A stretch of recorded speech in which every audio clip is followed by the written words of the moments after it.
Business అనే ఒక survey చేస్తూ ఉంటారు.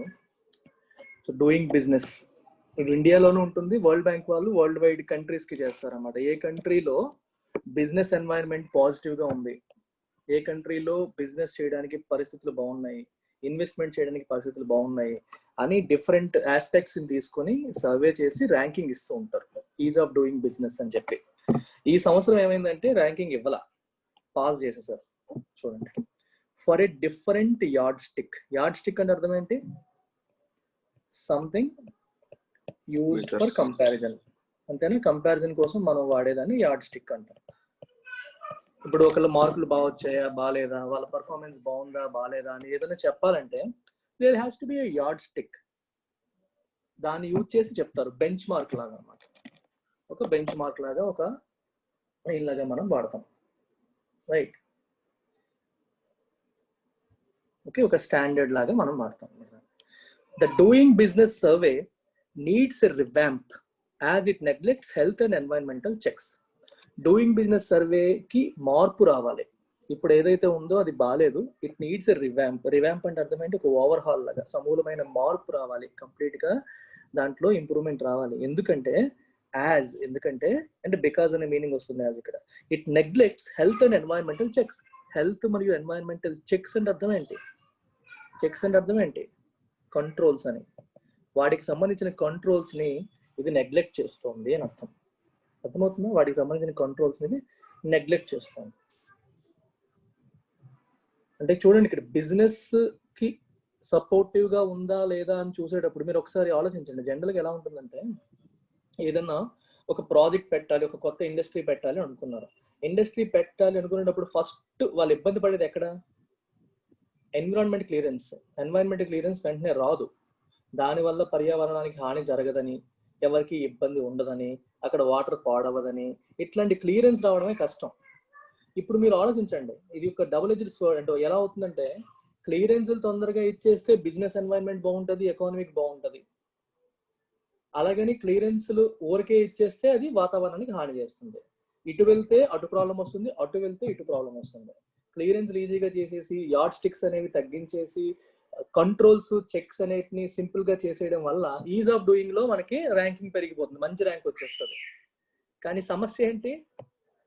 ఎన్వైరన్మెంట్ పరంగా మనం సఫర్ అవ్వాల్సి వస్తుంది. సో ఆ ఆస్పెక్ట్ ఎడిటోరియల్ సాగింది. The World Bank has paused the publication of its doing business report because of statistical irregularities వచ్చాయి. దానివల్ల డూయింగ్ బిజినెస్ రిపోర్ట్ ని ఈ సంవత్సరం పాస్ చేసింది, ఇంకా పబ్లిష్ చేయలేదు. This provides us with an opportunity to examine this flawed survey. ఈ survey అనేది ఒక లోపభూయిష్టమైనది, ఫ్లాస్ తో నిండింది. దీన్ని ఎగ్జామిన్ చేయడానికి మనకు ఒక ఆపర్చునిటీ లభించింది ఇప్పుడు, ఎందుకంటే వాళ్ళు గ్యాప్ ఇచ్చారు కాబట్టి. The index estimates the cost to business from regulations across areas, including dealing with construction permits and paying taxes. అర్థమవుతుందా? ఇండెక్స్ దేన్ని ఎస్టిమేట్ చేస్తుంది? బిజినెస్ కి రెగ్యులేషన్స్ వల్ల వచ్చే కాస్ట్ ఏంటి, ఈ రెగ్యులేషన్స్ వల్ల ఎన్ని హెడ్ఏక్స్ ఉన్నాయి, ఎన్ని నష్టాలు ఉన్నాయి అనే దాన్ని ఎస్టిమేట్ చేస్తుంది. వాటిలో ఏమేమి ఇంక్లూడ్ చేస్తున్నారు? Dealing with construction permits, construction చేయడానికి కావాల్సిన పర్మిట్స్ కి ఎంత కాస్ట్ అవుతుంది, ట్యాక్స్లు ఎంత కట్టాల్సి వస్తుంది, వీటన్నిటిని కూడా ఎస్టిమేట్ చేస్తుంది index. But the rankings encourage countries to compete even on cutting vital regulations on health and environment. ఒక కంట్రీతో ఇంకో కంట్రీ పోరాటపడి ఫైట్ చేసి, ఇప్పుడు మన ఇండియా కూడా చూడండి, business is of doing business లో కానీ దీంట్లో ర్యాంకింగ్ పడిపోయిందంటే అపోజిషన్ వాళ్ళు ఏమంటారన్న భయం ఒకటి ఉంటుంది. మనం సక్సెస్ఫుల్ గా ఇంతకుముందు 120 ఉంటే ఇప్పుడు 100 లోపు రావాలని, 100 ఉంటే 90 లోపు రావాలని, ఇట్లాంటి టార్గెట్స్ పెట్టుకుంటాయి కంట్రీస్ కూడా. ఇలా పెట్టుకునేటప్పుడు ఏమవుతుంది, ఇంతకు ముందు కంటే ఇప్పుడు మనం ఆ పారామీటర్స్ లో ఒక సర్టెన్ పారామీటర్స్ బట్టి ఎవాల్యుయేషన్ చేస్తారు కదా, ఆ పారామీటర్స్ అన్ని గవర్నమెంట్ కి అవగాహన ఉంటుంది కదా, వాటిలో స్కోర్ చెయ్యాలి అంటే ఏమవుతుంది, ఆ స్కోర్ రావాలంటే రెగ్యులేషన్స్ వీక్ గా ఉండాలి, రెగ్యులేషన్ స్ట్రాంగ్ గా ఉంటే స్కోర్లు పడవు. వీళ్ళు ఇంకా రెగ్యులేషన్ వీక్ చేసుకుంటూ వెళ్ళిపోతారు. ఈ పరంగా వెళ్ళడం వల్ల హెల్త్ అండ్ ఎన్వైరన్మెంట్ విషయంలో కూడా చెక్స్ అండ్ కంట్రోల్స్ తగ్గిపోవడం వల్ల అది మంచి చేయదు అనేది ఇక్కడ ఉద్దేశం. వైటల్ అంటే చాలా ఇంపార్టెంట్ అని regulations on health and environment, వీటికి సంబంధించిన వాటిలో కూడా కట్ చేసేస్తున్నారు, కాంపిటీషన్ లోకి వెళ్ళిపోయి కట్ చేయడం అనేది జరుగుతుంది. Indeed, erratic procedures and delays hamper business in India, and simplifying procedures bring economic benefits. కరెక్టే, వాళ్ళు చెప్తోంది కరెక్టే. ప్రొసీజర్స్ కరెక్ట్గా లేకపోవడం, ఎర్రర్స్తో ఉండడం వల్ల ఏమవుతుంది, డిలేస్ డిలేస్ అంటే మనకు మామూలుగా ఏదైనా పర్మిషన్స్ వెంటనే రాకపోవడం, ఎట్లాంటివి ప్రొసీజర్ సరిగ్గా లేకపోవడం, పర్మిషన్ సరిగ్గా లేకపోవడం, రావడం, డిలే అవ్వడం, ఇవన్నీ కూడా బిజినెస్ ఏం చేస్తాయి, హ్యాంపర్ చేస్తాయి. హ్యాంపర్ అంటే అబ్స్ట్రక్ట్. ఓకే, అబ్స్ట్రక్ట్ చేయడం, అడ్డంకిలాగా అవ్వడం అనమాట. And simplifying procedures brings economic benefits. Procedures ని సింప్లిఫై చేయడం వల్ల ఏమవుతుంది, ఎకనామిక్ బెనిఫిట్స్ వస్తాయి. మీరు ఎప్పుడు చంద్రబాబు నాయుడు హయాంలో ఏపీలో చూసుంటారు, సింగిల్ విండో అంటారు ఎప్పుడు కూడా. అంటే మీకు కావాల్సిన పర్మిషన్స్ అన్ని ఒకే దగ్గర వచ్చేస్తాయి. మీరు కొత్తగా బిజినెస్ పెట్టాలనుకుంటున్నారా, so there is a single window scheme, come here. మీకు అన్ని పర్మిషన్స్ కూడా ఒకే దగ్గర, వాళ్ళ చుట్టూ వీళ్ళ చుట్టూ తిరగాల్సిన పని లేకుండా అన్ని ఒకే దగ్గర అయ్యేలాగా మేము చేస్తాం. అంటే ఇంత బిజినెస్ ఫ్రెండ్లీగా ఉండబట్టి ఈజ్ ఆఫ్ డూయింగ్ బిజినెస్ లో ఆల్మోస్ట్ ఎవ్రీ ఇయర్ ఏపీకి ఫస్ట్ ర్యాంక్ వచ్చేది. ఒక్కసారి ఇప్పుడు సెకండ్ ర్యాంక్, కానీ ఓవరాల్ గా ఈ లాస్ట్ 4-5 years లో ఈవెన్ 2019 కూడా మళ్ళీ ఏపీకి ఫస్ట్ ర్యాంక్ వచ్చింది. ఎందుకు, ఈ ఫెసిలిటీస్ అంటే ఈ ప్రొసీజర్స్ అనేవి చాలా సింపుల్ గా ఉండడం వల్ల. సింపుల్ ప్రొసీజర్స్ ఎప్పుడు కూడా వీటిని ఎంకరేజ్ చేస్తాయి, right? But rash deregulation prompts a race to the bottom that the world can ill afford during a climate and health crisis. అర్థమవుతుందా? చాలా ఇంపార్టెంట్ అది. డీరెగ్యులేషన్ అనేది అంటే రెగ్యులేషన్స్ ని తగ్గించడం. డీరెగ్యులేషన్, రెగ్యులేషన్స్ ని ర్యాష్ అంటే అర్థం ఏంటి, రెక్లెస్ గా, ఇష్టం వచ్చినట్టు తగ్గించేయడం, తీసేయడం అనేది it prompts a race to the bottom that the world can ill afford. ప్రపంచం ఎఫర్ట్ చేయలేని పరిస్థితికి మనల్ని తోసేస్తుంది during a climate and health crisis. Climate crisis లేదా హెల్త్ క్రైసిస్ వచ్చినప్పుడు మన పరిస్థితి చాలా అధ్వానంగా మారిపోతుంది. ఎందుకంటే ఈ డీరెగ్యులేషన్స్ వల్ల హెల్త్ కి, ఎన్వైరన్మెంట్ కి విపరీతమైన హాని జరిగే అవకాశం, అంటే హాని కలిగిస్తాయని తెలిసినప్పటికీ కూడా వాటికి పర్మిట్లు ఇచ్చేయడం అవుతుంది. ఒక ఇండస్ట్రీ ఉంది, దానివల్ల ఎన్వైరన్మెంట్ కి హాని అని మనకు తెలుసు, అక్కడ ప్రజల ఆరోగ్యానికి హాని అని తెలుసు, అయినా సరే పర్మిట్స్ ఇచ్చేసాం బిజినెస్ ని ఎంకరేజ్ చేయాలని చెప్పి. అది ఏం చేస్తుంది, మనకి దెబ్బ పెడుతుంది. అర్థమవుతుందా? సో ఈ పాయింట్ ఆఫ్ వ్యూలో మనం ఇక్కడ ఆలోచించాలి. అంటే ఇప్పుడు ఈ ఆర్టికల్ ఎందుకు మీకు చదవమన్నాను అంటే, ఈ ఆర్టికల్ చదవడం వల్ల మీకు కౌంటర్ వ్యూ వస్తుంది. జనరల్ గా మనకి ఎకానమీకి పాజిటివ్ వ్యూ, ఎకానమీకి అనుకూలంగా ఉండాలి, అన్ని ప్లస్లు ఉండాలనే పాయింట్ ఆఫ్ వ్యూ మనకి నార్మల్ గా కామన్ సెన్స్ తో వచ్చేస్తుంది. ఇది కౌంటర్ వ్యూ. ఎకానమీని సపోర్ట్ చేయాలి అనే క్రమంలో ఎన్వైరన్మెంట్ ని హాని చేసుకోకూడదు, ఎన్వైరన్మెంట్ ని హాని చేసుకోవడం వల్ల ఇంకా అడిషనల్ కాస్ట్లు పడతాయి అనే యాంగిల్లో మీకు పాయింట్ ఆఫ్ వ్యూ బిల్డ్ అవుతుంది ఇంట్లో. The world banks independent evaluation group 2008 and an external independent panel 2013 together flagged 15 shortcomings in the index, many of which are still relevant. Index లో 15 షార్ట్ కమింగ్స్ ని వాళ్ళు flag చేశారు. Flag అంటే అర్థం ఏంటి, mark something as important. Okay, ఇవన్నీ short Cummins అంటే అర్థం ఏంటి, లోపాలు. షార్ట్ కమింగ్స్ అంటే అర్థం ఏంటి, ఫ్లాస్, లోపాలు. దాంట్లో ఉన్న లోపాలని వాళ్ళు ఐడెంటిఫై చేసి అవి ఇంపార్టెంట్ కింద అండర్లైన్ చేశారు. ఎవరు, ఇండిపెండెంట్ ఎవాల్యుయేషన్ గ్రూప్ మరియు ఎక్స్టర్నల్ ఇండిపెండెంట్ ప్యానల్, ఈ రెండు కూడా చెప్పాయి. అంటే ఇండెక్స్ లో ఇన్ని తప్పులు ఉన్నాయి, లోపాలు ఉన్నాయి అని అర్థం. Many of which are still relevant, అవి ఇప్పటికి కూడా రిలవెంటే. వాళ్ళు ఐడెంటిఫై చేసిన షార్ట్ కమింగ్స్ అనేవి they are still relevant today, ఈ రోజు కూడా రిలవెంటే. వాటిని అడ్రస్ చెయ్యాలి అంటారు. ఇప్పుడు ప్రాబ్లం అదే కదా, ఎవాల్యుయేషన్ ఇండెక్స్ ఏమో ఇలా ఉంది, ఇండెక్స్ చెప్పేదాన్ని బట్టి వీళ్ళు బిహేవ్ చేస్తారు. ఇండెక్స్ ఏం కోరుకుంటుందో చూసుకొని కంట్రీస్ అన్ని కూడా దానికి తగ్గట్టుగా బిహేవ్ చేస్తూ ఉంటాయి. ఈ ఇండెక్స్ కి తగ్గట్టు మన ర్యాంకింగ్ ఇంప్రూవ్ అవ్వాలి అని చెప్పి వాళ్ళేమో డీరెగ్యులేషన్ చేసుకుంటూ వెళ్ళిపోతారు. ఇండెక్స్ అనేది ప్రాపర్ గా ఉందనుకోండి, అప్పుడు వీళ్ళు కూడా డీరెగ్యులేషన్ అంతగా చేయాల్సిన అవసరం ఉంది. ఇండెక్స్ లో లోపాలు ఉండబట్టే వీళ్ళు కూడా తప్పులు చేస్తున్నారు. అందుకే ఇండెక్స్ లో ఉన్న లోపాన్ని అనలైజ్ చేస్తున్నారు ఇక్కడ. క్యూరియస్ స్కోర్స్, వీక్నెస్ చూడండి. Among the weaknesses are the lack of transparency and objectivity in scoring.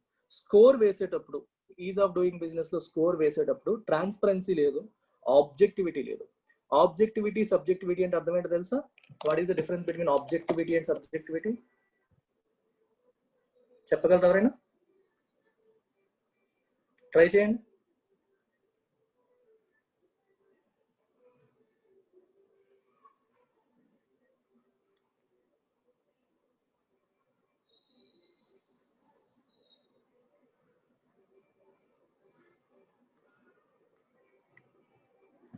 Final రిజల్టా?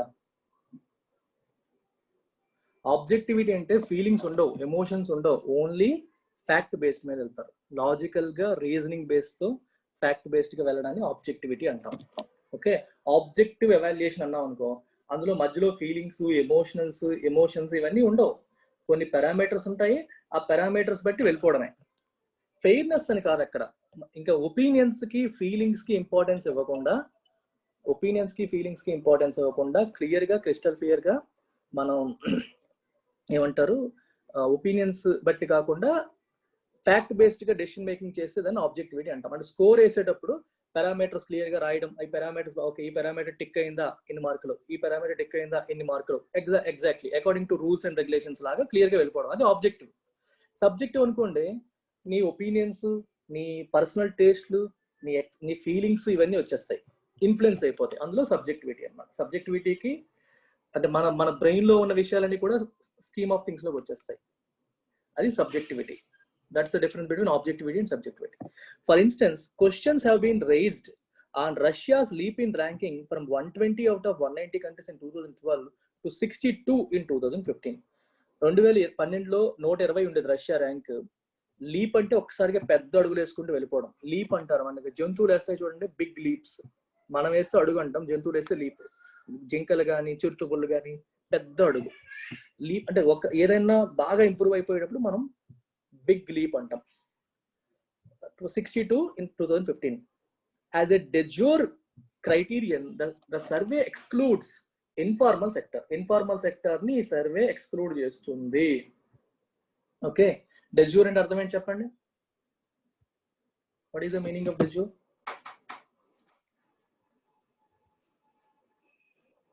As stated by law, అంటే వాళ్ళు పెట్టుకున్న క్రైటీరియా. అది వాళ్ళు పెట్టుకున్న క్రైటీరియా ఏంటి అంటే, వాళ్ళ చట్టం, వరల్డ్ బ్యాంక్ వాళ్ళు ఈ డూయింగ్ బిజినెస్ పరంగా వాళ్ళు పెట్టుకున్న రూల్స్ ప్రకారం, క్రైటీరియా ప్రకారం సర్వే అనేది informal sector by right informal sector exclude చేస్తుంది. క్యూరియస్లీ, లో scores for China and India were associated with high growth in FDI. విచిత్రం ఏంటంటే, విచిత్రం చూడండి, ఇక్కడ ఈ ఈజ్ ఆఫ్ డూయింగ్ బిజినెస్ పరంగా ఇండియాకి లో స్కోర్స్ ఇచ్చారు, చైనాకి కూడా లో స్కోర్స్ ఇచ్చారు. స్కోర్ తక్కువ అంటే అర్థం ఏంటి చెప్పండి? ఇన్వెస్ట్మెంట్ క్లైమేట్ బాగాలేదనే కదా అర్థం. డూయింగ్ బిజినెస్ లో నీకు స్కోర్ బాగాలేదంటే అర్థం ఏంటి? ఇన్వెస్ట్మెంట్ క్లైమేట్ ఫేవరబుల్ గా లేదు అని. కానీ విచిత్రం ఏంటంటే, ఇక్కడేమో స్కోర్స్ తక్కువ ఉన్నాయి, ఇండియాలో ఎఫ్డిఐలో మంచి గ్రోత్ వచ్చింది. ఎఫ్డిఐ అంటే అర్థం ఏంటి? Foreign direct investment. అర్థమవుతుంది? ఫారిన్ డైరెక్ట్ ఇన్వెస్ట్మెంట్ అంటే ఇన్వెస్ట్మెంట్ బాగున్నట్టు కదా, కానీ ఈ స్కోర్స్ తక్కువ ఉన్నాయి. వరల్డ్ బ్యాంక్ రిపోర్ట్ లో స్కోర్ తక్కువ ఉంది, కానీ ప్యారలల్ గా అదే టైంలో ఎఫ్డిఐ ఏమో బాగా పెరిగింది. అందుకే క్యూరియస్ అన్నాడు. సో అది ఎంతవరకు వ్యాలిడ్, ఈ స్కోర్స్ అనేవి ఎంతవరకు కరెక్ట్ గా ఉన్నాయి అనేది తెలియట్లేదు. అక్కడేమో ఇండియాకి చైనాకి స్కోర్స్ తక్కువ వచ్చాయి, కానీ ఎఫ్డిఐ ఏమో అదే టైంలో బాగా పెరిగింది అని చెప్పి అంటున్నాను. ద బిగ్గెస్ట్ ఇంకొక లోపం ఏంటి? ఇన్ఫార్మల్ సెక్టర్ ని కౌంట్ చేయట్లేదు.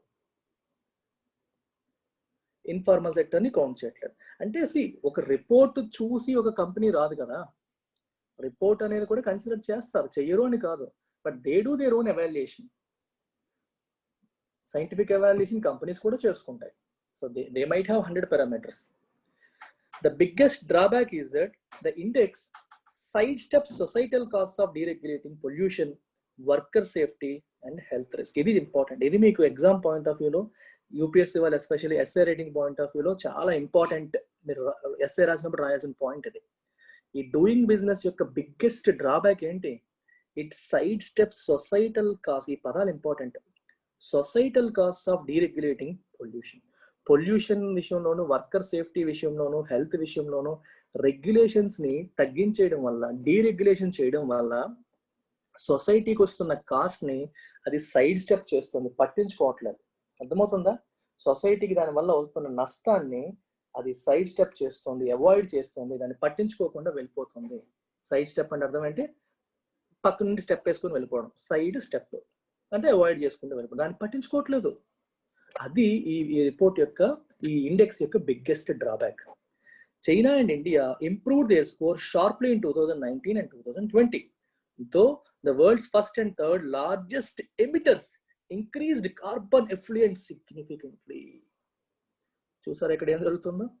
2019-20లో వాళ్ళ యొక్క స్కోర్స్ ని సిగ్నిఫికెంట్ గా ఇంప్రూవ్ చేసుకున్నారు, కానీ అదే టైంలో కార్బన్ ఎఫ్లుయెంట్స్ ని కూడా విపరీతంగా పెంచేశారు. ఎమిటర్స్ అంటే అర్థం ఏంటి? ఎమిటర్స్ అంటే ఎమిట్ చేసేది. World's first and third largest. First China, third largest India. Carbon effluents అంటే బయటకు వచ్చేవి, అవి విపరీతంగా పెరిగిపోయాయి. అంటే అటువైపు డూయింగ్ బిజినెస్ స్కోర్ పెరిగింది, ఇంకోవైపు ఇవి కూడా పెరిగిపోయాయి. అంటే ఇండైరెక్ట్ గా దీని లింక్ ఏంటి? ఎన్వైరన్మెంట్ ని పట్టించుకోకుండా పర్మిషన్ ఇచ్చేయడం జరుగుతుంది, దానివల్లే పొల్యూషన్ చేసేస్తున్నాయి అని ఇండైరెక్ట్ గా చెప్తాను ఇక్కడ. Another 2020 index ranked China 120 and India 168 out of 180 countries on the environment. Environment పరంగా ఒక ఇండెక్స్ లో చైనాని 120 ర్యాంక్ చేసిందంట, ఇండియాని 168. 180 కంట్రీస్ లో ఇండియా ర్యాంక్ 168 లో ఉంది. అంటే ఎన్వైరన్మెంట్ రెగ్యులేషన్స్ విషయంలో ఇండియా ఎంత స్లాక్ గా ఉందో చూసుకోండి. అంటే స్ట్రాంగ్ గా లేవు రూల్స్ అనేవి, స్ట్రాంగ్ గా లేవు, చాలా లూజ్ గా ఉన్నాయి అని అర్థం.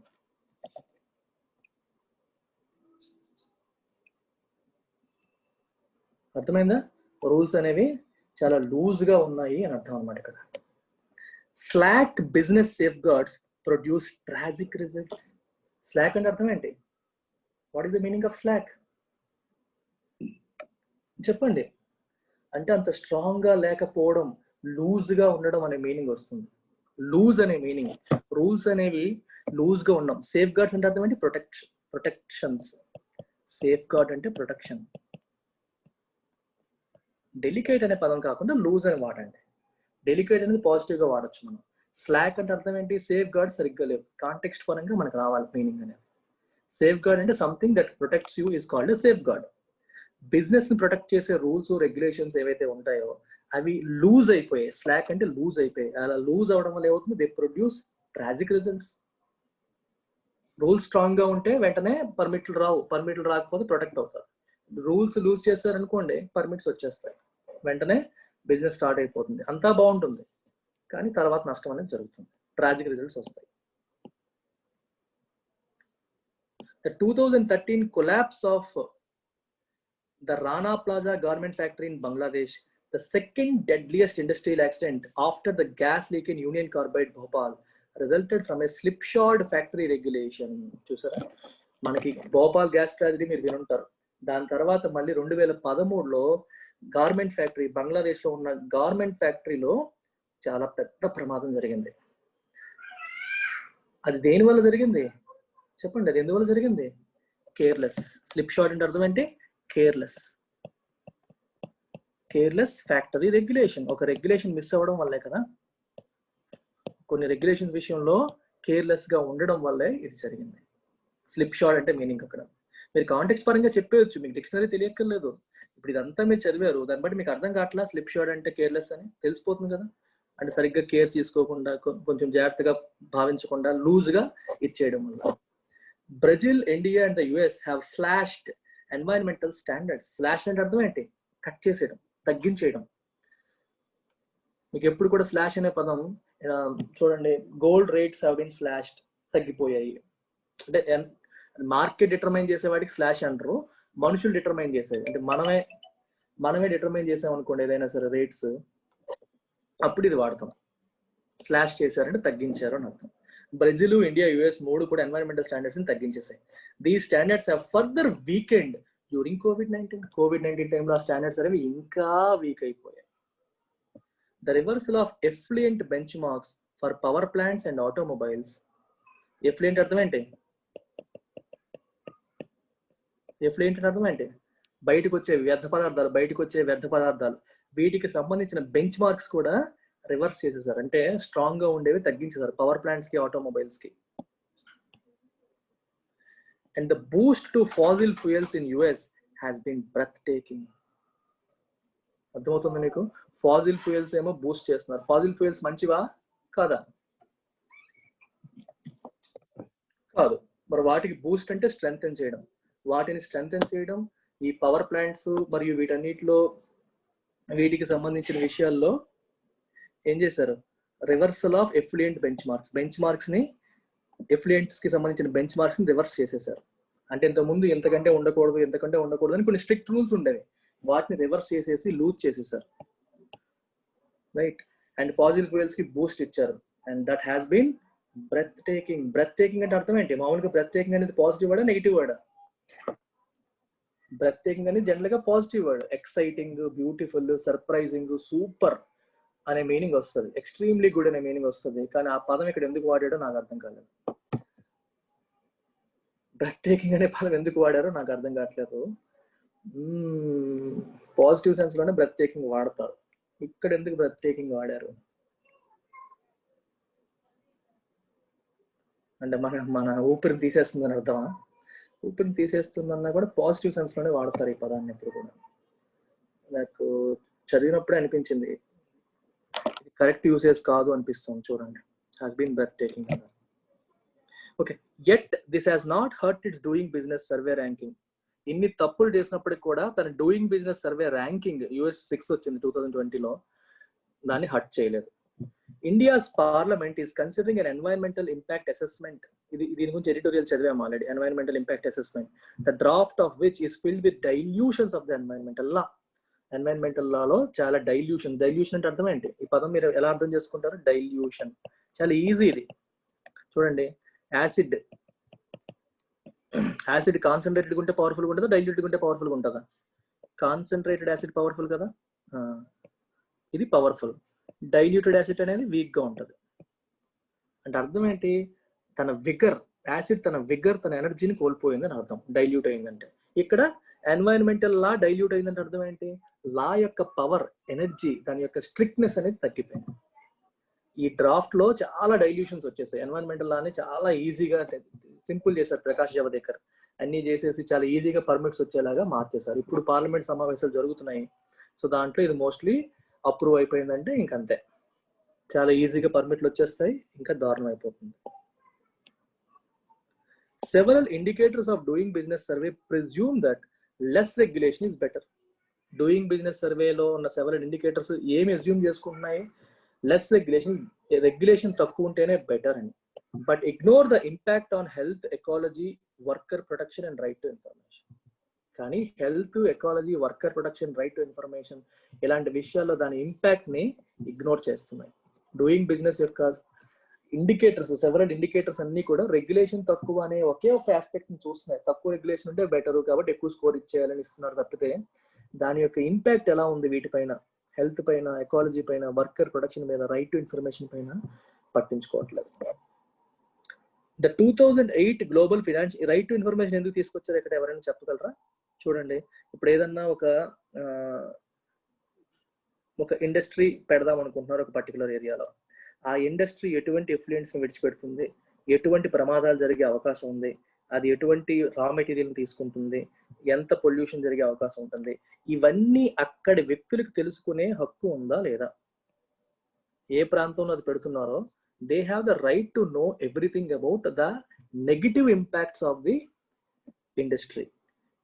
ఐడియల్గా ఏంటంటే అక్కడ ప్రజలకి వాళ్ళే సమావేశపరిచి చెప్పాలి, ప్రజలకు వాళ్ళే చెప్పాలి ఇవి మేము పెట్టడం వల్ల వచ్చే నష్టాలు ఇవి అని ప్రజలకు చెప్తూ పాజిటివ్స్ ఇవి కాబట్టి కన్విన్స్ చేయాల్సిన బాధ్యత ఉంటుంది. ఇవన్నీ రెగ్యులేషన్స్. ఎన్వైరన్మెంటల్ క్లియరెన్స్ రావాలంటే ఫస్ట్ అక్కడ ఉన్న ప్రజలతో కూడా మాట్లాడాలి, వాళ్ళకి ఇన్ఫర్మేషన్ ఇవ్వాలి, ఇవన్నీ చెప్పి చేయాలి. కానీ మీరు ఒకసారి డూయింగ్ బిజినెస్ ర్యాంకింగ్ ఇచ్చేటప్పుడు ఇవన్నీ చేస్తే ఎక్కడవుతుంది, ప్రజలు ఎలాగో ఒప్పుకోరు, వాళ్ళు ప్రతిదానికి పుల్ల పెడతారు, అడ్డు చెప్తారు. ఇలాంటి రెగ్యులేషన్స్ అనేవి మంచివి కాదు, ఇవి బిజినెస్ ఎన్వైరన్మెంట్ కి పాజిటివ్ గా ఉండదు. ఇన్ని తలనొప్పులు అంటే ఎవడొచ్చి బిజినెస్ పెడతాడు, ఎవరొచ్చి ఇన్వెస్ట్మెంట్లు చేస్తారు, అలాగే అనిపిస్తుంది కదా మనకి. అందుకని ఇట్లాంటిది ఇప్పుడు రైట్ టు ఇన్ఫర్మేషన్ అని రాశారు. వర్కర్ ప్రొటెక్షన్ గురించి డీటెయిల్డ్ గా రూల్స్ ఉన్నాయనుకోండి, ఇన్ని రూల్స్ ఉంటే ఎట్లాగా బిజినెస్ ప్రాఫిట్ ఎలా వస్తుంది, ఇన్ని చేయాలంటే ఎట్లా అవుతుంది? మనం ఉంది హజార్డస్ ఇండస్ట్రీ, దాంట్లో ఇబ్బందులు ఉంటాయి. రూల్స్ అన్ని స్ట్రాంగ్ అవుతున్న కొద్దీ ఇన్వెస్ట్మెంట్ క్లైమేట్ అనేది వీక్ అయిపోతుంది. ఇప్పుడు ఏదైనా అంతే కదా, ఇప్పుడు మీకు స్కూల్స్ తీసుకోండి, కాలేజెస్ తీసుకోండి, ఏమైనా సరే గవర్నమెంట్ రెగ్యులేషన్స్, రూల్స్ ఇవన్నీ ఎక్కువ అయ్యే కొద్దీ బిజినెస్ చేసే వాళ్ళకి అది కంఫర్టబుల్ గా ఉంటుంది, చాలా వాళ్ళు ఇబ్బందిగా ఫీల్ అవుతారు. ఇన్ని ఇబ్బందులు పెడితే గవర్నమెంట్ మేము ఎలా చేస్తాం బిజినెస్ అంటారు. అలాగే ఎన్వైరన్మెంట్ పరంగా, హెల్త్ పరంగా అన్నిట్లోని ఈ ప్రాబ్లమ్స్ వస్తాయి. సో రెగ్యులేషన్ స్ట్రాంగ్ అయితే విషయం వీక్ అయిపోతుంది, వీళ్ళు ఇంకా బిజినెస్ ఎన్వైరన్మెంట్ వీక్ అయిపోతుంది. బిజినెస్ ని సపోర్ట్ చేయాలంటే రెగ్యులేషన్స్ వీక్ చేయాలి. రెగ్యులేషన్స్ వీక్ చేస్తే ఏమవుతుంది, అది ఎన్వైరన్మెంట్ కి, హెల్త్ కి ఇబ్బందికరంగా తయారైపోతుంది. ఇది ఈ రెండు ఆస్పెక్ట్స్ ని మనం అనలైజ్ చేయగలగాలి. ఓకేనా? The 2008 global financial crisis resulted from too little banking supervision. అంతే కదా, మంచి ఎగ్జాంపుల్ ఇచ్చాడు ఆయన. అంటే ఎటు నుంచి ఎటు వెళ్ళాడో చూడండి. రెగ్యులేషన్ సూపర్విజన్ అనేది ఎందుకు ఇంపార్టెంట్ అని చెప్పడానికి ఎన్వైరన్మెంట్ గురించి మాట్లాడుతూ ఫినాన్షియల్ క్రైసిస్ గురించి మాట్లాడారు. ఇన్ఫాక్ట్ బేసెల్ 3 ఎందుకు వచ్చింది మనకి? బేసెల్ 3 నామ్స్ ఎందుకు వచ్చాయి? అంతకుముందు బేసెల్ 2 ఉండేది. బేసెల్ 3 ఎందుకు వచ్చింది? 2008 ఫినాన్షియల్ క్రైసిస్ వచ్చిన తర్వాత. 2003 ఫినాన్షియల్ క్రైసిస్ 8 ఫైనాన్షియల్ క్రైసిస్ ఎందుకు వచ్చింది? రెగ్యులేషన్ సరిపోదని చెప్పి తెలిసింది. అంటే బ్యాంకింగ్ సిస్టంలో ఉండాల్సిన స్టాండర్డ్స్ సరిపోవు, రెగ్యులేషన్ అనేది అంత స్ట్రాంగ్ గా లేదు. కాబట్టి కొన్ని తప్పులు జరుగుతూ ఉంటాయి. ఎప్పుడు తప్పులు జరగకుండా ఎప్పుడు ఉండదు. తప్పులు జరగడం అనేది తప్పు కాదు. తప్పు జరిగినప్పుడు దాన్ని తొందరగా ఐడెంటిఫై చేసి ఆపగలిగితే అది అక్కడ అవుతుంది. ఆపగలడం అనేది ఎవరు ఆపుతారు? రెగ్యులేటర్స్ ఆపుతారు. ఇప్పుడు మన బ్యాంకులు ఉన్నాయి, బ్యాంకులు ఏదైనా తప్పులు చేస్తున్నాయి అంటే in terms of not maintaining enough reserves maintain చేయడం విషయంలో కానీ, డిపాజిట్స్ అండ్ లోన్స్ కి మధ్యలో రేషియో సరిగ్గా మెయింటైన్ చేయడం కానీ, క్యాపిటల్స్ మెయింటైన్ చేయడం కానీ, Tier 1, Tier 2, Tier 3 క్యాపిటల్స్ అంటాం, వాటిని మెయింటైన్ చేయడంలో కానీ, అలాగే లోన్స్ ఇచ్చేటప్పుడు తీసుకోవాల్సిన జాగ్రత్తల విషయంలో కానీ, రేటింగ్స్ ఇలా రకరకాల ఆస్పెక్ట్స్ ఉంటాయి. వీటన్నిటిలోనూ రిజర్వ్ బ్యాంక్ గైడ్ లైన్స్ లేవనుకోండి, బ్యాంకులు వెచ్చలవిడిగా పోటీతత్వంతో ముందు వెనక ఆలోచించకుండా లోన్స్ ఇచ్చాయనుకోండి, ఎలా ఉంటుంది పరిస్థితి? ఎన్పిఎస్ ముబ్బడిగా పెరిగిపోతాయి. ఇన్ని రెగ్యులేషన్స్ ఉన్నప్పటికే ఎన్పిఎస్ పెరిగిపోతున్నాయి. బ్యాంకులన్నీ చాలా సఫర్ అవుతున్నాయి. రెగ్యులేషన్స్ లేకపోతే పరిస్థితి ఏంటి? ఇంకొకటి, రిజర్వ్ బ్యాంక్ ఎప్పటికప్పుడు సూపర్విజన్స్ చేస్తుంది, ఇన్స్పెక్షన్స్ చేస్తుంది బ్యాంక్ దగ్గర. అంటే వాళ్ళు ఏం చేస్తున్నారు, ఎలా చేస్తున్నారు, ఆపరేషన్స్ ఎలా ఉన్నాయి, వాళ్ళ ఇండికేటర్స్ ఎలా ఉన్నాయి, వాళ్ళ ఫండ్స్ ఎలా ఉన్నాయి, మెయింటెనెన్స్ ఎలా ఉంది, క్యాపిటల్ ఎలా ఉంది, లోన్స్ ఎలా ఉన్నాయి, లోన్స్ వస్తున్నాయా, ఇలా రకరకాల ఆస్పెక్ట్స్ లో రిజర్వ్ బ్యాంక్ ఇన్స్పెక్షన్స్ చేస్తుంది. వాళ్ళ పారామీటర్స్ ఉంటాయి. ఈ పారామీటర్స్ ఏదైనా బ్యాంక్ తప్పింది అనుకోండి, ఇమీడియట్ గా బ్యాంక్ పైన ఆంక్షలు విధిస్తుంది రిజర్వ్ బ్యాంక్.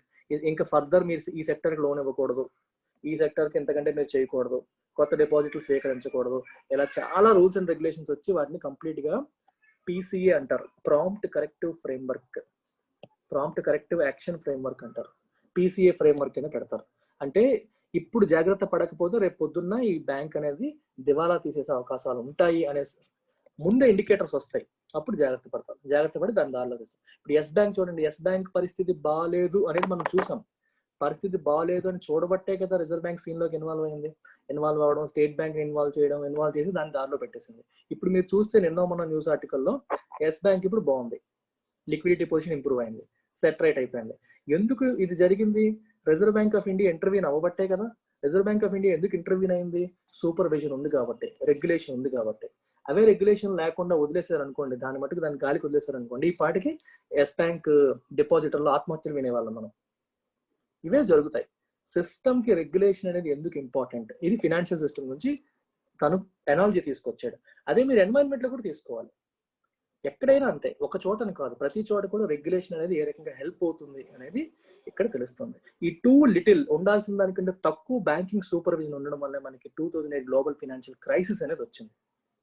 తర్వాత చేతులు కాలేగా ఆకులు పట్టుకున్నట్టు మళ్ళీ ఏం చేశారు? బేసెల్ నామ్స్ మళ్ళీ రాసుకున్నారు. బేసెల్ 3 నామ్స్ తీసుకున్నారు. క్యాపిటల్ ఇంకా ఎక్కువ మెయింటైన్ చేయాలి, ఇలా చేయాలి, అలా చేయాలని రాసుకున్నారు. మీకు ఇంకొక ఎగ్జాంపుల్ చెప్పొచ్చు. Do you know about this? వినుంటారు, Financial Action Task Force, Paris based. ఇది కూడా ఎడిటోరియల్స్ లో మనం చాలాసార్లు విన్నాం. ఇది మనకి ఏం జరిగింది? పెంటగాన్ పైన ఒసామా బిన్ లాడెన్ దాడి జరిగింది. ఆ దాడి జరిగిన తర్వాత వీళ్ళు రంగంలో దిగారు. వీళ్ళు ఎందుకు రంగంలో దిగారో చూడండి. బేసికల్ గా వీళ్ళ పని ఏంటి? ఫ్రాడ్ ఫినాన్షియల్ ట్రాన్సాక్షన్స్ లో ఏమైనా తప్పులు జరిగితే ప్రపంచవ్యాప్తంగా మనీ లాండరింగ్ ఇట్లాంటి ఆస్పెక్ట్స్ మీద వాళ్ళు చూస్తారు. అది ఒక్కటే చూసేవాళ్ళు. కానీ ఆ దాడి జరిగిన తర్వాత they started looking at terror funding. టెర్రరిజంకి ఎవరెవరు ఫండింగ్ ఇస్తున్నారు, ఏ రకంగా వాళ్ళకి మనీ వెళ్తుంది, వాళ్ళకి మనీ ఏ రకంగా, ఈ ఆస్పెక్ట్స్ ని వీళ్ళు చూడడం మొదలుపెట్టారు. దీన్ని రెగ్యులేట్ చేయడం మొదలుపెట్టారు. దీన్ని సరిగ్గా ఫాలో అవుతున్నారా లేదా? ఇప్పుడు చూడండి, పాకిస్తాన్ కి చుక్కలు చూపిస్తున్నారు, గ్రే లిస్ట్ అని, ఆ లిస్ట్ అని, ఈ లిస్ట్ అని. వీళ్ళు లేకపోయి ఉంటే పాకిస్తాన్ వెచ్చలవిడిగా ఉంటుందా లేదా? ఇది ఉండబట్టి పాకిస్తాన్ కొంచెమైనా సరే భయపడుతుంది. ఎందుకు? దీంట్లో బ్లాక్ లిస్ట్ అయిపోయింది అనుకోండి, పాకిస్తాన్కి ఇంకా ఐక్యరాజ్య సమితి నుండి సపోర్ట్ ఉండదు, అమెరికా నుండి సపోర్ట్ ఉండదు, ఎవరు ఫైనాన్షియల్ గా దానికి హెల్ప్ చేయరు. ఆర్థికంగా అది ఒంటరి అయిపోతుంది, చాలా ఇబ్బందులు ఫేస్ చేస్తుంది global level. Already Pakistan economy దారుణంగా ఉంది. ఇట్లాంటి వాచ్ డాగ్స్ కానీ, రెగ్యులేటర్స్ కానీ ఉండబట్టే మనిషి తిన్నగా ఉంటాడు. అన్ని ఫ్రీగా ఉండాలి, ఫ్రీడమ్ ఉండాలి అంటే ఏమవుతుంది? It leads to damage. వాటికి పూర్తిగా డ్యామేజ్ అయ్యే పరిస్థితులు మనకి వస్తాయి అన్నమాట. అర్థమవుతుందా? అది మనం చూడాల్సింది. Climate change is driven by lax emission control in China. Lax అంటే అర్థం ఏంటి? మళ్ళీ లూజ్. ఎమిషన్ కంట్రోల్ విషయంలో అంత స్ట్రాంగ్ స్టాండర్డ్స్ ఫాలో అవ్వకపోవడం. The US etc. అందువల్లే క్లైమేట్ చేంజ్ అనేది బాగా పెరిగిపోతుంది, వాతావరణంలో విపరీతంగా మార్పులు జరిగిపోతున్నాయి. అర్థమవుతుందా? సో లాక్స్ అనే పదాన్ని మీరు అలా వాడచ్చు. ఇందాక ఏం వాడాం? స్లాక్ అనే పదం వాడాం. ఇప్పుడు లాక్స్ అనే పదం వాడాం. అంటే స్ట్రిక్ట్నెస్ లేకపోవడం. స్లిప్ షార్డ్ అనే పదం వాడాం. చూసారు ఇంకో చోట స్లిప్ షార్డ్ ఫ్యాక్టరీ రెగ్యులేషన్. స్లిప్ షార్డ్ అంటే ల్యాక్ ఆఫ్ కేర్, లాక్స్ అన్నా లూజ్, ఇంకోటి స్లాక్ అన్నా. ఈ మూడు కూడా ఒకే మీనింగ్ లో వస్తున్నాయి మీకు. మూడు పదాలు నేర్చుకున్నాను ఈరోజు. లాక్స్, స్లిప్ షార్డ్ అండ్ ఇంకోటి ఏంటి? స్లాక్. అంటే ల్యాక్ ఆఫ్ స్ట్రిక్ట్నెస్ ని ఇండికేట్ చేసే పదాలు ఇవన్నీ. ఈజీగా వొకాబులరీ బిల్డ్ అయిపోతుంది. ఏముంది? The center and the states in India must take into consideration workers' well-being while considering changes to labor laws, especially during the pandemic. ఇండియాలో సెంటర్ మరియు స్టేట్స్ దేని దృష్టిలో పెట్టుకోవాలి? వర్కర్ యొక్క వెల్-బీయింగ్ ని. లేబర్ లాస్ లో మార్పులు చేసినప్పుడు పాండమిక్ టైంలో వాటిని దృష్టిలో పెట్టుకోవాలి. ఇది ఎందుకు మాట్లాడారో చూడండి. లేబర్ లాస్ లో చాలా మార్పులు వచ్చాయి. ఇండస్ట్రీ బాగా సఫర్ అవుతుంది, బిజినెస్లని ఇబ్బంది పడిపోతున్నాయి, నష్టాల్లోకి వెళ్ళిపోతున్నాయి అని చెప్పి దీని గురించి కూడా మనం ఎడిటోరియల్స్ లో చదివాం. నష్టాల్లోకి వెళ్ళిపోతున్నాం అని చెప్పి ఏం చేస్తారంటే కొన్ని లేబర్ లాస్ ని రిలాక్స్ చేసేసారు. అంటే రోజుకి నెంబర్ ఆఫ్ వర్కింగ్ అవర్స్ కానీ, అక్కడ మెయింటైన్ చేయాల్సిన హెల్త్ స్టాండర్డ్స్ కానీ, వాళ్ళ కోసం ఉంచాల్సిన వస్తువులు కానీ, ఇవి కానీ, సేఫ్టీ ప్రికాషన్స్ కానీ, వీటిని కొంచెం రిలాక్స్ చేసేసారు. ఎందుకంటే బిజినెస్ల పరిస్థితి బాగాలేదు. వాళ్ళకి ఇప్పుడు ఇంకా స్ట్రిక్ట్ లేబర్ లాస్ ఉంటే వాళ్ళు ఇంకెప్పుడు రిజోనేట్ అవుతారు, ఎప్పుడు మళ్ళీ పుంజుకుంటారు అనే ప్రాబ్లమ్స్ వస్తాయని చెప్పి వాళ్ళు రిక్వెస్ట్ చేసేసరికి ప్రభుత్వం ఇలా చేసింది. అలా చేసేసరికి ఇంకొక యాంగిల్ వచ్చింది. అంటే రెగ్యులేషన్ వీక్ చేస్తున్నారు. ఇప్పుడు వర్కర్ సేఫ్టీ పరిస్థితి ఏంటి, వర్కర్ల పరిస్థితి ఏంటి, వాళ్ళ ఆరోగ్య పరిస్థితి ఏంటి అనే క్వశ్చన్స్ వస్తాయి. ఎప్పుడు కూడా ఒకవైపు రైజ్ అయిందంటే ఇంకోవైపు సమస్య వస్తుంది. Global lessons warn India of the pitfalls of diluting 2005 right to information act. Right to information act ని కూడా డైల్యూట్ చేయడం వల్ల వచ్చే పిట్ ఫాల్స్ అంటే అర్థం ఏంటి? నష్టాలు. దాని యొక్క నెగిటివ్ కాన్సిక్వెన్సెస్, పర్యవసానాలు లేదా నష్టాలు లేదా లోపాలు, ఆ సెన్స్ లో మనం తీసుకోవచ్చు పిట్ ఫాల్ ని. Difficulties.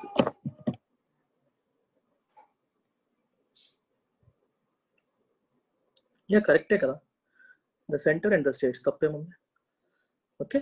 Of pitfalls of diluting. ఈ ఆర్టీఐ యాక్ట్ ని, రైట్ టు ఇన్ఫర్మేషన్ యాక్ట్ ని డైల్యూట్ చేయడం వల్ల వచ్చే ఈ నష్టాలు ఏవైతే ఉన్నాయో, డిఫికల్టీస్ ఏవైతే ఉన్నాయో, డేంజర్స్ ఏవైతే ఉన్నాయో, గ్లోబల్ లెసన్స్ మనకి వార్న్ చేయాలి. అంటే ప్రపంచవ్యాప్తంగా ఈ యాక్ట్ ని డైల్యూట్ చేయడం వల్ల ఎన్నో డేంజర్స్ వచ్చాయి. వాటిని ఇండియా నేర్చుకోవాలి, తెలుసుకోవాలి అని అంటారు. The survey assumes that lower tax rates are best, which overlooks each countries fiscal requirements. Survey ఏమంటుంది? ట్యాక్సులు తక్కువ ఉంటే మంచిది అంటుంది.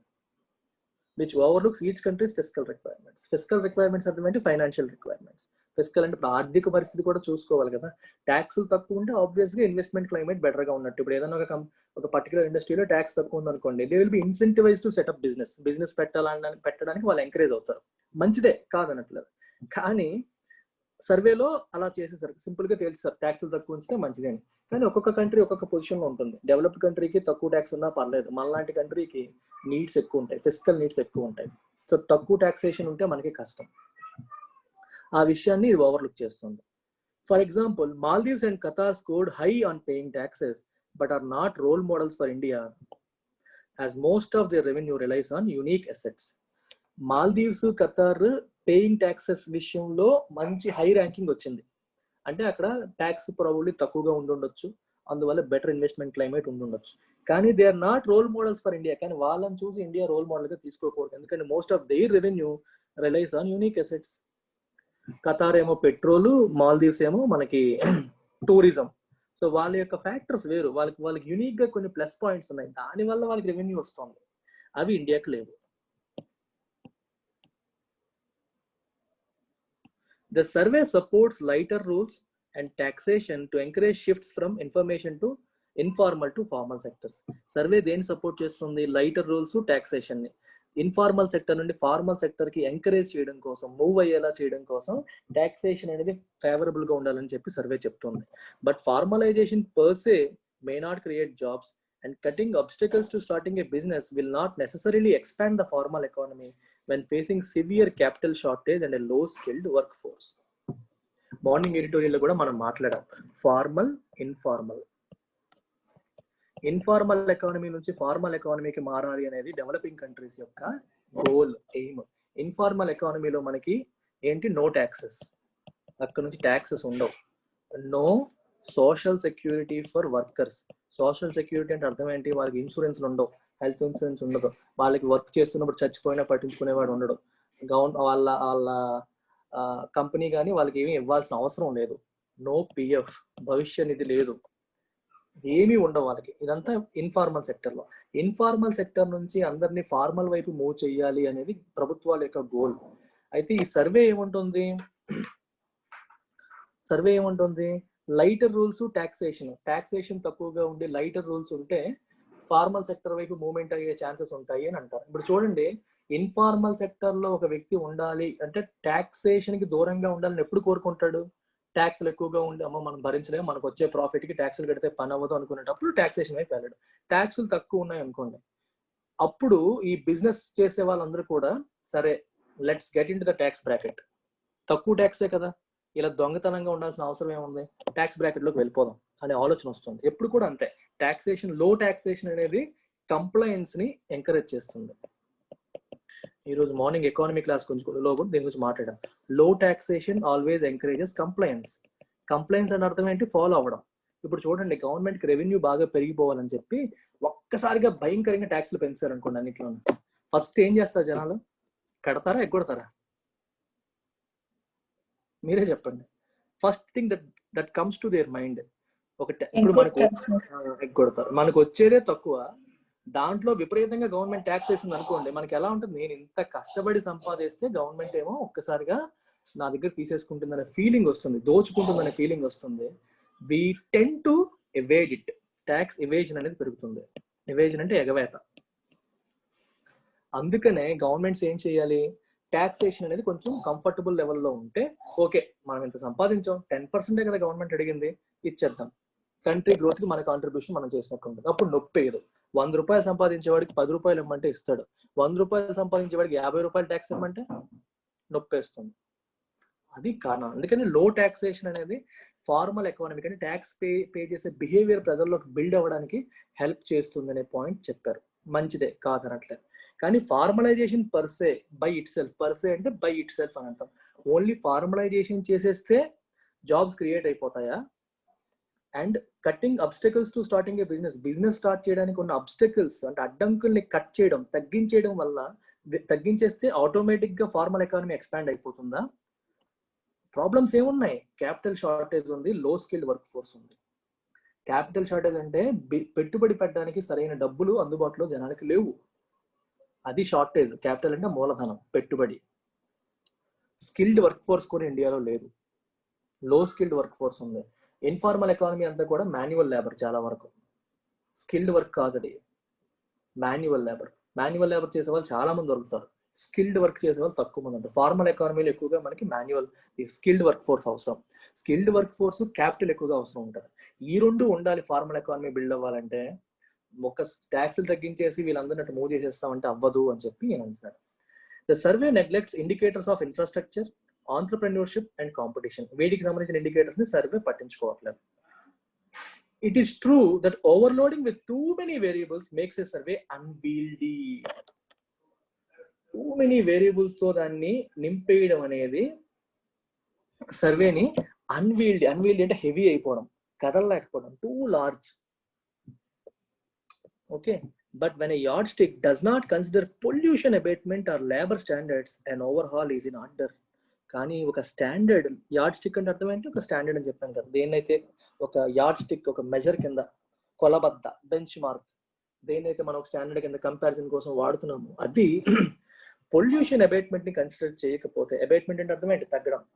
అబేట్ అంటే lessen the severity of something. Abate pollution తగ్గించడం గురించి పట్టించుకోవట్లేదు, లేబర్ స్టాండర్డ్ గురించి పట్టించుకోవట్లేదు అంటే ఓవర్హాల్ అనేది అవసరం. ఓవర్హాల్ అంటే అర్థం ఏంటి? సమూలమైన మార్పు.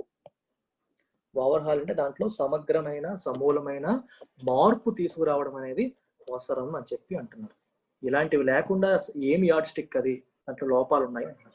Putting the doing business project on hold gives the World Bank a chance to blend liberalization of unhelpful barriers with fortification of needed regulations. మంచి సెంటెన్స్ చూడండి.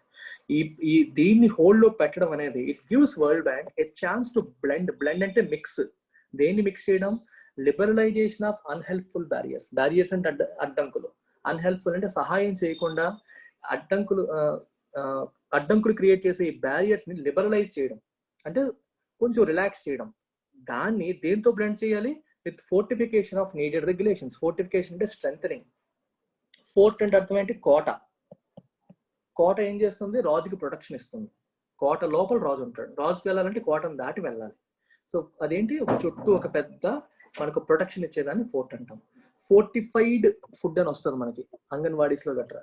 Fortified with vitamin A, B, C D అంటారు. అంటే మామూలు గోధుమలు, మామూలు అన్నం వీటిల్లో fortified అంటే ఈ విటమిన్స్ అనేవి జనరల్ గా లోపించి ఉంటాయి. నార్మల్ ఫుడ్ లో ఇవి లోపించి ఉంటాయి కాబట్టి పోషకాహార లోపాలతో చాలా మంది ఇండియాలో సఫర్ అవుతుంటారు. 2 లోపాలు ఉంటాయి పోషకాహార లోపాలు అనేటప్పుడు. స్టంటింగ్, ఇంకోటి ఏంటి? స్టంట్, ఇంకోటి గుర్తురాట్లేదు పదం నాకు.